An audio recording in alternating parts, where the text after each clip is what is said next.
সায়ন ব্যানার্জি তিনি হাইকোর্টে একটি জনস্বার্থ মামলা করেছিলেন কসবা ঘটনার পরে, এবং সেই মামলায় আজকে মূলত হাইকোর্টের শুনানি ছিল, এবং সেই শুনানিতে দেখা যায় একটি নির্দেশ দেওয়া হয়েছে যে যতক্ষণ পর্যন্ত কলেজগুলিতে নির্বাচন হচ্ছে না ততক্ষণ পর্যন্ত সমস্ত ইউনিয়ন রুম বন্ধ থাকবে। কি বলবেন বিষয় নিয়ে? দেখুন, আমি এখনো লিখিত নির্দেশাবলী পাইনি। আমার না দেখে এইভাবে মন্তব্য করা হয়তো উচিত নয়, কিন্তু আমি এটুকুনি বলতে পারি যে স্টুডেন্টস ইউনিয়ন রুম কিন্তু কোনো রাজনৈতিক দলের নয়, এটি সাধারণ ছাত্রছাত্রীদের।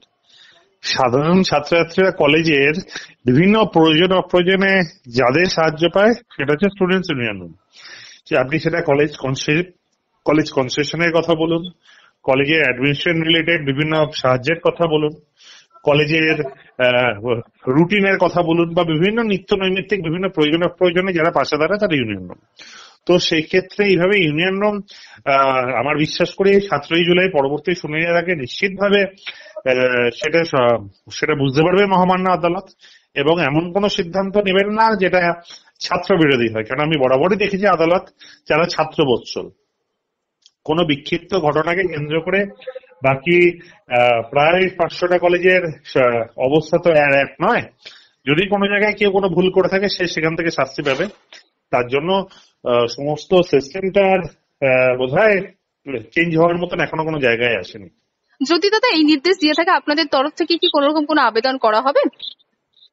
দেখুন, আমরা তো পার্টি নয়, এটা রাজ্য সরকারের সঙ্গে হচ্ছে। আমার বিশ্বাস রাজ্য সরকার এই বিষয়ে সিদ্ধান্ত নেবে, এবং যে সিদ্ধান্ত নেবে সেটা সঠিকই হবে। আমি শুধুমাত্র বলতে পারি যে তৃণমূল ছাত্র পরিষদ প্রত্যেকটি কলেজে রেডি আছে, যে কাজ বললে কালকেও যদি ইলেকশন হয় প্রত্যেকটা জায়গাতে তৃণমূল ছাত্র পরিষদে জিতবে।